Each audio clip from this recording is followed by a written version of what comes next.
이번 시간에는 문제를 해결하는 하나님의 뜻, 하나님의 지혜를 깨닫는 비결에 대해 설명을 하겠습니다.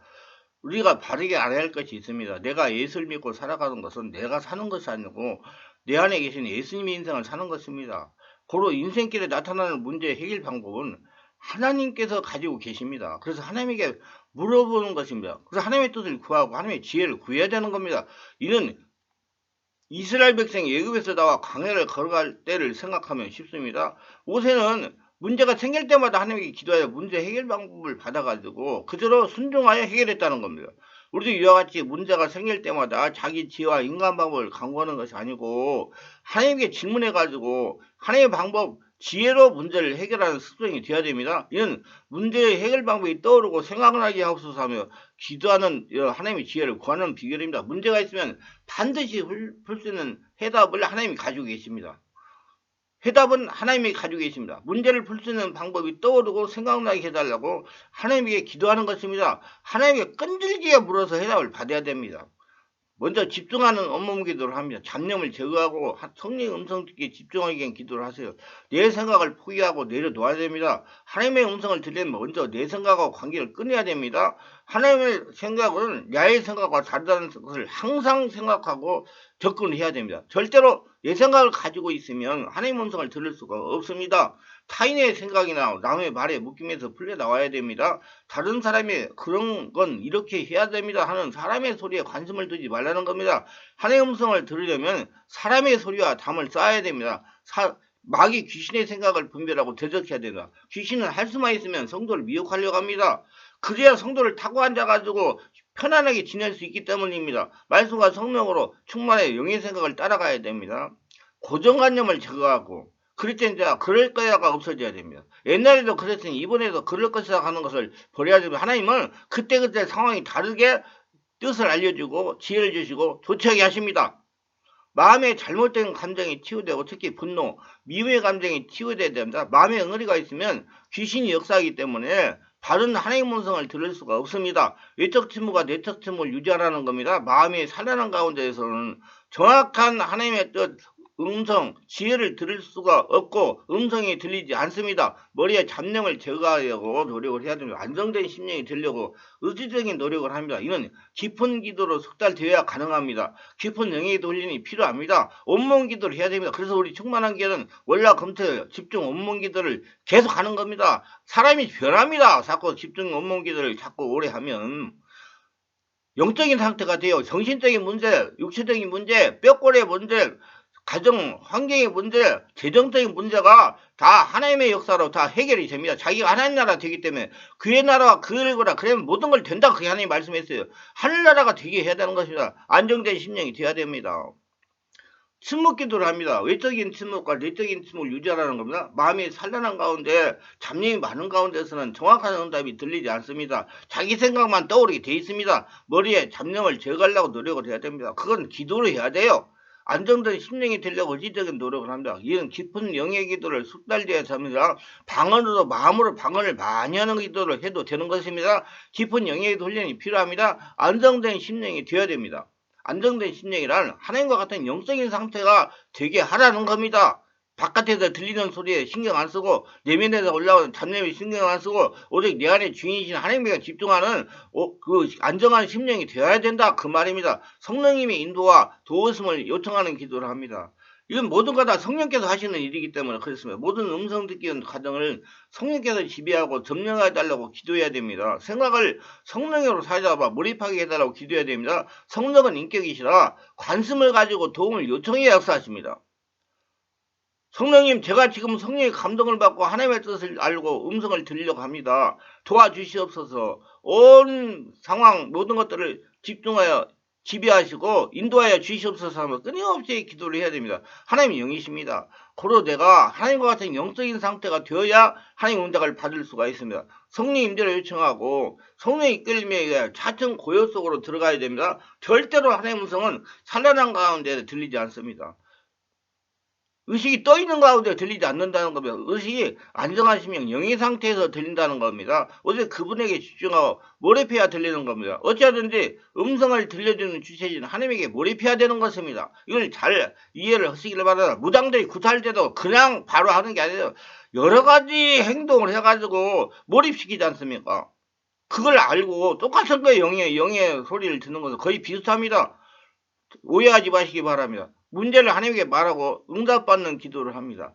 혼자서 음성을 들을 때는 성령의 깊은 지비하에 제목을 하나님께 드리고 문제를 푸는 방법을 기다립니다. 한 문제를 가지고 계속 하나님께 기도를 합니다. 한 문제 이유가 있다 저거 하지 말고 한 문제 하나 가지고 기도해가지고 응답을 받고 또 다른 문제 이렇게 하시기를 바랍니다. 이거 습관이 돼야 됩니다. 기도를 하면 이 생각 저 생각이 떠오릅니다. 별 생각이 다 떠오릅니다. 떠오르는 생각 중에 지금까지 자신이 생각했던 방법이 아닌 기발한 생각이 번쩍 떠오릅니다. 생각하지도 않던 아이디어가 떠오릅니다. 이것이 하나님의 뜻입니다. 여러 명이 할 때는 한 가지 제목을 내어놓고 몇 명이 기도해 본 것과 들은 것을 말합니다.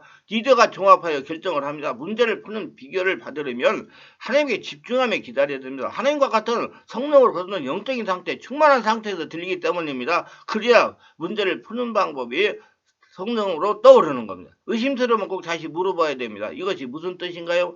다음은 어떻게 되는가요? 물어보세요. 정답은 진행으로 나타나면 여럿이 할 경우는 서로 들은 것과 성령의 감동과 음성을 퍼즐같이 맞추며 대화하면서 하나님의 뜻을 알아냅니다. 혼자 할 때는 내가 앞으로 어떻게 될지 보여달라고 요청을 하세요. 의심스러우면 자꾸 하나님께 물어봐야 됩니다.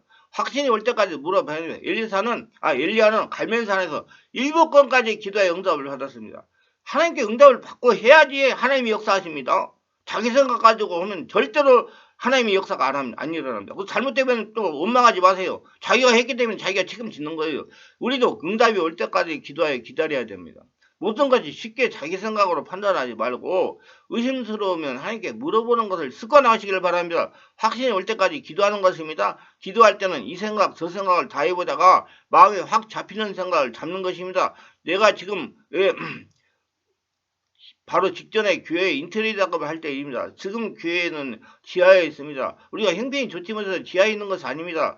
서울도 강남에서 성령치유 사역을 하려니 소음이 문제가 됩니다.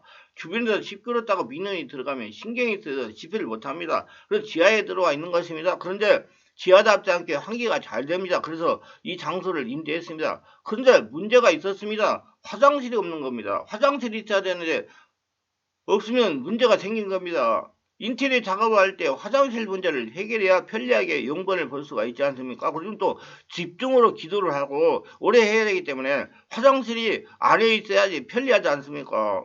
바깥 여성분들이 지하에 나와가지고 1층까지 가서 볼일을 본다면 얼마나 불편하고 그 시간에 기도를 못합니다. 그래서 인테리어 하는 집사님에게 화장실 얘기를 했습니다. 그랬더니 자신은 할 수가 없다는 겁니다. 지하에 화장실을 만드는 것은 전문가이어야 할 수 있는 일이 아니라는 겁니다. 그래서 제가 사는 부근에 설비하는 곳이 있어서 사장으로 와서 보고 견적을 내보라고 그랬어. 그랬더니 800만 원을 줘야 화장실을 만들 수가 있다는 겁니다. 비싼 이유를 물으니까 공사비는 2, 300만 원을 들지만은 기술값이 500만 원 이상이라는 겁니다. 여기서 특별히 목회자분들에게 말씀드리고 싶은 것이 있습니다. 세상에서 일을 하는 사람들이 목사라고 그러면 아무것도 모르는 바보인 줄 안다는 겁니다. 저는 지금 목회 25년 하면서 철저히 느꼈습니다. 저는 예수를 믿어 교회에 다니고 있는 장로이고 권사이고 안수일 줄 알아도 단번에 믿지 않습니다. 여기저기 확인하기 결정을 합니다. 절대로 단번에 정하지 않습니다. 잘못하면 사기를 당할 수도 있기 때문이다. 기술값이 500원이라고 해요. 하도 기가 막혀가지고 어떻게 하는 것이냐고 물으니까 1층 화장실하고 연결을 하면 될 것이라고 그럽니다. 저는 원래 안 되는 것을 도전하게 해요. 되게 하는 것을 즐기는 사람입니다. 안 되면 되게 하라. 내가 특수부대 출신입니다. 일단 알았다고 하고 좀 더 생각을 깊이 해야 되겠다고 생각하고 설비하는 사장을 보냈습니다. 하나님께 기도해 응답을 받아야 되겠다는 감정이 왔습니다. 하나님에게 기도하기 시작을 했습니다. 하나님 어떻게 했으면 좋겠습니까? 계속 방법을 알려달라고 기도했습니다. 이틀을 기도했습니다. 잠에도 잠을 거의 자지 않고 기도를 했습니다. 이튿날 밤이 되었습니다. 새벽 4시쯤 되었을 때 성령의 감동이 왔습니다. 지금 인테리어 작업하는 사람들에게 하라고 해라. 지금 인테리어 작업하는 사람들에게 하라고 해라. 그래서 오전에 인테리어하는 노집사님에게 가서 어떻게 하면 화장실을 만들 수 있는지 방법을 생각하라고 그랬습니다. 대신 방법을 생각하여 일을 하여 화장실을 완성하면 일당을 2배로 주겠다고 그랬습니다. 돈에 약합니다, 세상 사람들은. 그래서 원래 하루하루 벌어 사는 사람은 돈에 약합니다. 일당을 2배로 주겠으니 일을 하지 말고 앉아서 기발한 방법을 생각하라고 했습니다. 그날 일을 하고 갔습니다. 다음날 오전에 제가 성전 작업을 하는 걸 왔습니다. 그랬더니 일하시는 집사님이 이렇게 하면 된다고 합니다. 자신이 집에 돌아가서 여기저기 동업종하는 사람들에게 전화해가지고 방법을 물어본 것입니다. 그래서 알아낸 것입니다. 방법을 설명하는데 아주 간단합니다. 그래서 작업을 시작해서 공사까지 포함해 300만원 드리고 지금 화장실을 만들어 아주 잘 사용하고 있습니다. 하나님의 지혜를 주셔가지고 500만원을 번 것입니다. 하나님의 지혜를 구하면 돈도 벌게 하십니다. 무엇인지 자신이 짧은 지식으로 하려고 하지 말고 하나님께 기도하여 지혜를 구하세요. 하나님은 무한한 지혜를 가지고 계십니다. 우리가 믿는 하나님은 대단하십니다. 초자연적으로 역사하시는 살아계신 하나님입니다. 세상을 지금도 불과 같은 눈으로 보면서 감찰하고 치료하시는 분입니다. 우리는 하나님의 사람들을 잘 되도록 역사하시는 분입니다. 하나님은 사람이 생각하지 못한 방법으로 화장실을 만들도록 해줬습니다. 어려운 일인지 쉬운 일인지 막론으로 하나님께 질문하여 하나님의 지혜를 받아 해결하시기를 바랍니다. 응답해 주신 하나님께 감사를 하시기 바랍니다. 알려주신 하나님에게 영광을 돌리고 순종해야 됩니다. 음성을 들여서 모두 다 순종이 중요합니다. 자기가 손해가 나더라도 순종하면 복으로 돌아옵니다. 하나님의 방법이 제일 우선적인 방법입니다. 순종이 제사보다 낫습니다. 말씀의 은혜가 되시고 유익하셨다면 구독, 좋아요를 부탁합니다. 제가 설교하여 동영상 유튜브에 전파하는데 큰 힘이 됩니다. 감사합니다.